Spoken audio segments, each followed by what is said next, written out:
Next bone in my hand is the ulna. Now ulna again is to be discussed in three parts. Again, just like the radius, it is also a long bone and having three parts. We have an upper end, the shaft and the lower end. But what different you will see this time, that radius was having a head on the upper part. There was a radial head. When we said radius bone, the head was above. This was the radial head. Below it was a radial styloid process. But in the ulna, the head is present below.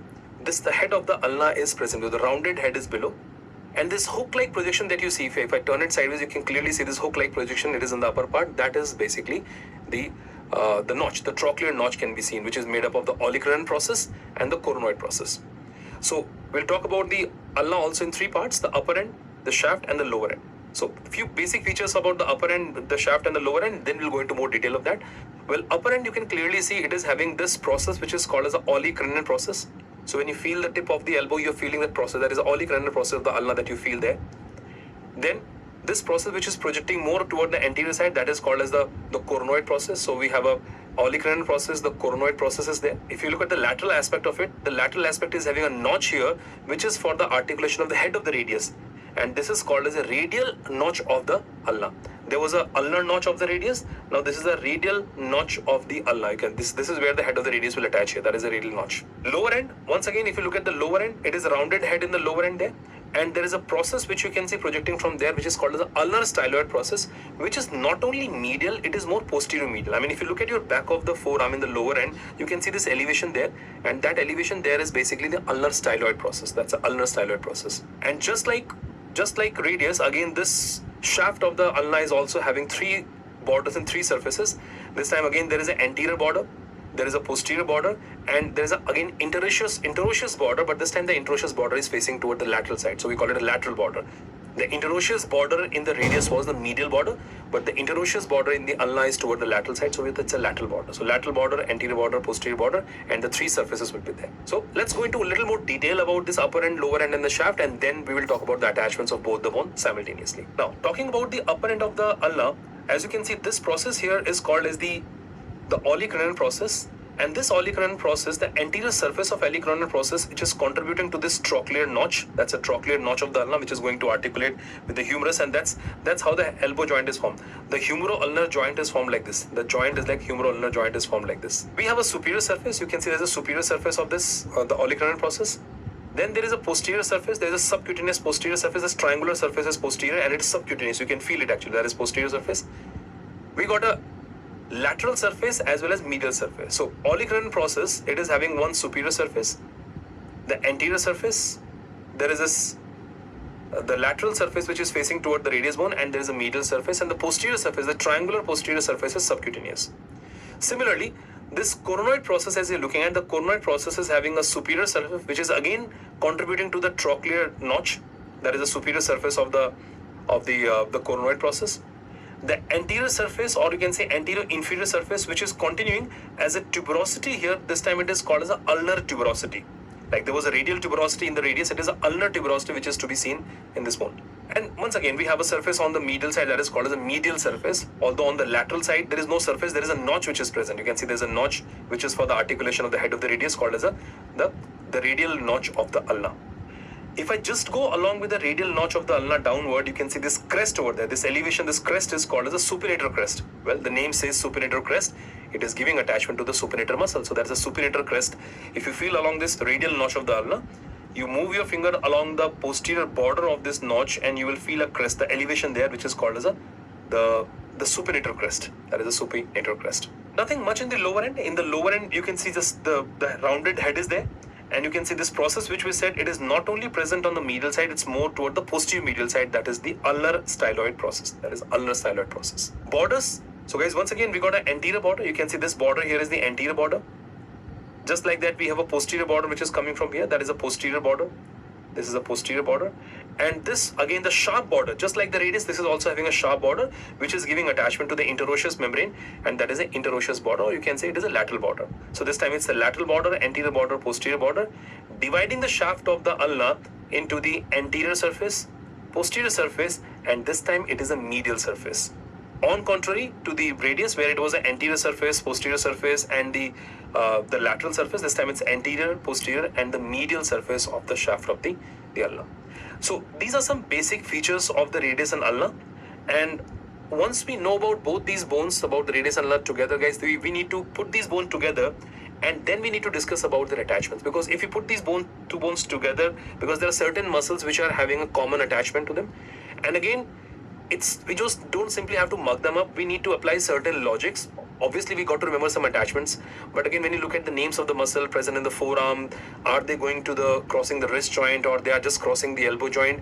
Having a basic understanding of the muscle around the forearm will help you remember the attachments on these bones. Otherwise, I keep saying that all this will just be a red and blue color only if you don't understand that what muscle belongs to which group, and then only it will be easier for us to understand those attachments. So now, as you can see, both the bones are joined together, so we can discuss about their attachments. Presuming that between the radius and ulna there will be a membrane there, that is an interosseous membrane will be there, especially in the lower part there is a membrane, that is interosseous membrane. So we have to presume that it is present there, because certain muscle will be having an extension through the interosseous membrane, and they are attaching beyond the bone and going to the membrane, and even some of the muscles are shared on both the bones as well. So let's look into the attachments. Now, just like any bone, if you notice that the upper end is having a lot of blue color there. You can see the blue here, you can see blue here at the upper end. On the posterior side, you can see all the blue there. And in the lower part, it's mainly the red that you are able to see. Again, tells you that the upper portion is mainly for the insertion. The bones which are coming from the muscle which are coming from the humerus, from the scapula, from the clavicle, they're ultimately going to insert in this region. And then we have the new muscles starting here, and these muscles will go further and will insert onto the bones of the hand. So you got to keep it in mind here. Another important thing that you need to keep it in mind before we start talking about these muscles, it's important to know a little about the superficial and deep muscles. We already know superficial, the common flexor origin and the common extensor origin. When we discussed the humerus bone, we saw that this is how the humerus bone will present. The medial epicondyle is a common flexor origin. This was a common flexor origin here.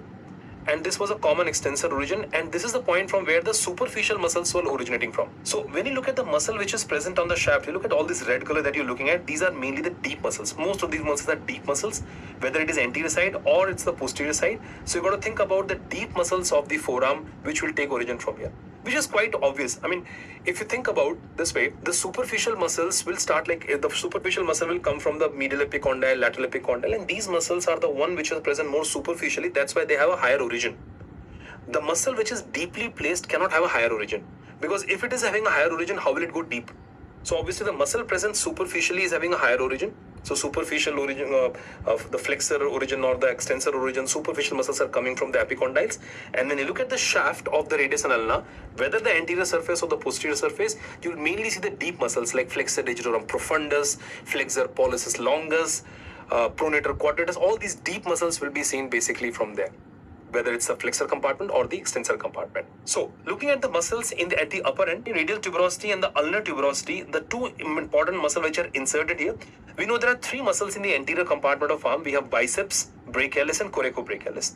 Now, coracobrachialis is inserted on humerus only. So, coracobrachialis is already done. The remaining two muscles will come here. Biceps brachii muscle will insert on the posterior side of the radial tuberosity. And why I'm saying posterior side of radial tuberosity? Because bicep muscle is not only a flexor of the elbow, it is a major supinator of the elbow also. See, if the bicep muscle is going to insert just to the anterior surface of radial tuberosity, then when the muscle contracts, it can cause flexion, no problem. But because it is going to the posterior side of this radial tuberosity, so when the muscle contract, it is not only doing the elbow flexion, it is helping in supination also. It is rotating the radius as well.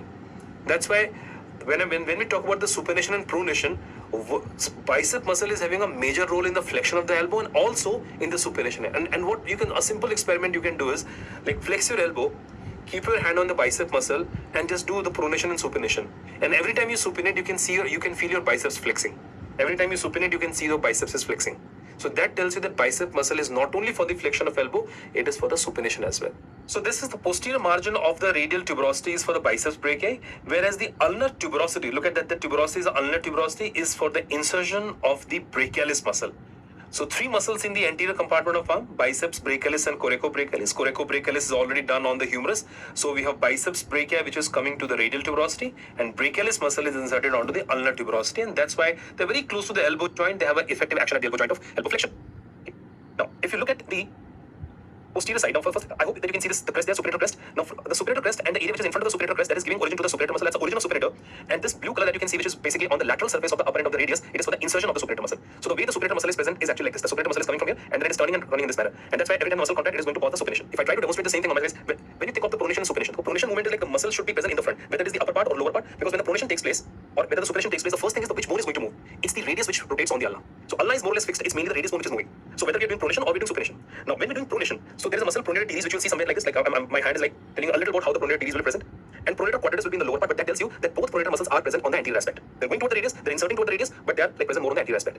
Whereas exactly opposite, the muscle which will come from the back and that encircles the radius and then inserts onto the same lateral surface of the radius, that is the supinator muscle, because the action is in this direction. So that's the supination, and the muscle in the front will do the pronation here. That's why you will expect to see the supinator muscle reaching like this, and the pronator muscle will reach from the front. So you can see that the crest over there is the supinator crest. So in front of the supinator crest, this area is also providing the origin of the supinator, and that's the insertion of the supinator muscle, which is on the upper part of the lateral surface of the radius. Okay. If you see further below, on the same lateral surface of the radius, there is an insertion of the muscle that is pronator teres. Now we already know pronator teres muscle is originating just above the medial epicondyle, the common flexor origin above that. So this is the insertion of the pronator teres muscle that you see. If I take it to the front, let's talk about the muscle attachment first at the upper end. Now if you look at the olecranon process, you can see there is a muscle inserted on the superior surface toward the posterior side, and that's the tricep muscle which is inserted here. I hope you remember the tricep muscle which was having origin. One origin was on the scapula. The tricep muscle, let me remind you guys, tricep muscle is the infraglenoid tubercle was the origin of the tricep, long head of tricep, and then the posterior surface of humerus. Above the spiral groove and below the spiral groove, we have the lateral head and medial head. So three heads of the tricep, one coming from scapula and two are coming from the posterior surface of humerus. And ultimately, the muscle is going to insert to the superior surface of the olecranon process. So this is where the tricep muscle is getting inserted onto the posterior part of the superior surface of the olecranon process. If I turn it like this, you can see there is a subcutaneous triangular area there. You can see there's a subcutaneous triangular area. There's no muscle attachment there. There will be the bursa which is protecting this area though. Okay, now. What about the attachments on the shaft here? Now, when you look at the attachments on the shaft, as I told you, that presume that there is an interosseous membrane present in between. Now, first, this is the anterior border, which we said in the upper part, it is called as the anterior oblique line, and this shows the origin of the muscle that is flexor digitorum superficialis. Remember, it's a superficial muscle. Flexor digitorum superficialis muscle will originate from here. That is from the anterior oblique line, which is basically the upper part of anterior border only. The remaining anterior surface is predominantly giving origin to the muscle that is a flexor pollicis longus. There are three muscles present in the deep group of the anterior compartment of the forearm. One of them is a flexor pollicis longus. And see, it again makes sense, flexor pollicis longus, because the radius bone is facing toward the thumb. Thumb is toward the lateral side, and digits will be toward the medial side. So the muscle which is coming from here is going toward the thumb. That is a flexor pollicis longus origin. Pollicis, it is going toward the thumb, so that insertion we'll discuss later. Whereas, if you look at this anterior surface as well as the medial surface of the shaft of the ulna, it is giving this huge origin is for the muscle that is flexor digitorum profundus muscle. One deep muscle is from here, that is flexor pollicis longus, and one deep muscle is even from the anterior surface and also from the medial surface of the ulna, that is a flexor digitorum profundus muscle. And the third and the last deep muscle that we have in the anterior compartment of forearm is pronator quadratus. Well, if you look at the lower one-third or the lower one-fourth of the radius ulna, the anterior surface of the ulna, that is the origin of the pronator quadratus, and the anterior surface of the radius is the insertion of the pronator quadratus. So that's the origin, and this one is the insertion of the pronator quadratus.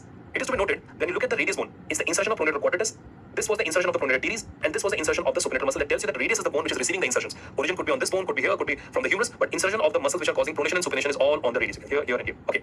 Now, if I turn it around and show you the muscle attachment on the posterior side. Now, first, it is to be noted that the posterior surface of the ulna, it can be divided into the medial surface. It can be first divided by an oblique ridge into the upper part and lower part. There's an oblique ridge which I have shown you this dotted black line. So it is divided into the upper part and lower part.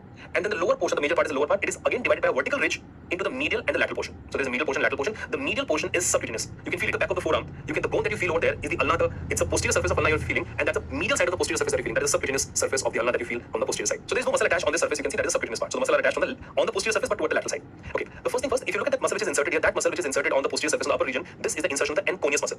I hope you remember the enconius muscle which was originating somewhere from the posterior surface of lateral epicondyle of the humerus. That is coming and inserting here. If I may put the humerus back here, you may see that this one is the origin of the enconius muscle, and you can see this enconius muscle is ultimately going to insert here on the posterior surface. It's a small extensor. Apart from tricep, this is another extensor of the elbow which is inserted onto this posterior surface, upper part of the posterior surface.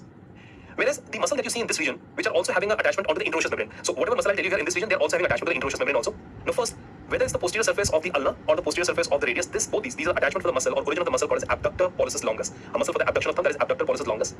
Then this is the origin for the extensor pollicis longus, and the one which is coming from posterior surface of radius, that is the extensor pollicis brevis. And see, again, it is not difficult to remember because thumb will be toward the radial side. So thumb is toward the radius. So the muscle which is actually coming from the ulna, this is extensor pollicis longus, and this one is extensor pollicis brevis because the longus has to travel more distance. I mean, the one way to look at it, although it is based on the insertion mainly, but obviously this muscle is coming from slightly far away from the thumb. So that's why it is the extensor pollicis longus origin, and that's extensor pollicis brevis. And there is yet another origin that you can see which is on the again just below the origin of extensor pollicis longus. That is the origin of extensor indicis. The muscle, an additional muscle for the extension of the index finger, we call it extensor indicis. So let me just repeat this attachment once again. And the reason that you need to know about these muscles, especially about these three muscles, is because these three muscles are providing the boundary for the anatomical snub box. So in the cross anatomy, we'll discuss about a space which is present at the back of the thumb, which is called as the anatomical snub box. And this anatomical snub box, the tendons which are forming the boundaries of anatomical snub box, are basically originating from here only. So that is where they're originating from. Right? So if I show you these attachments individually again, you can see on the posterior surface on the radius bone, this was the attachment of the abductor pollicis longus and extensor pollicis brevis, and both these muscles will go and form the lateral boundary of the anatomical snub box. If I show you the posterior surface of the ulna, again that is abductor pollicis longus only. This is extensor pollicis brevis, and this muscle, although it is not participating in the anatomical snub box, this is the extensor indicis muscle origin in this portion.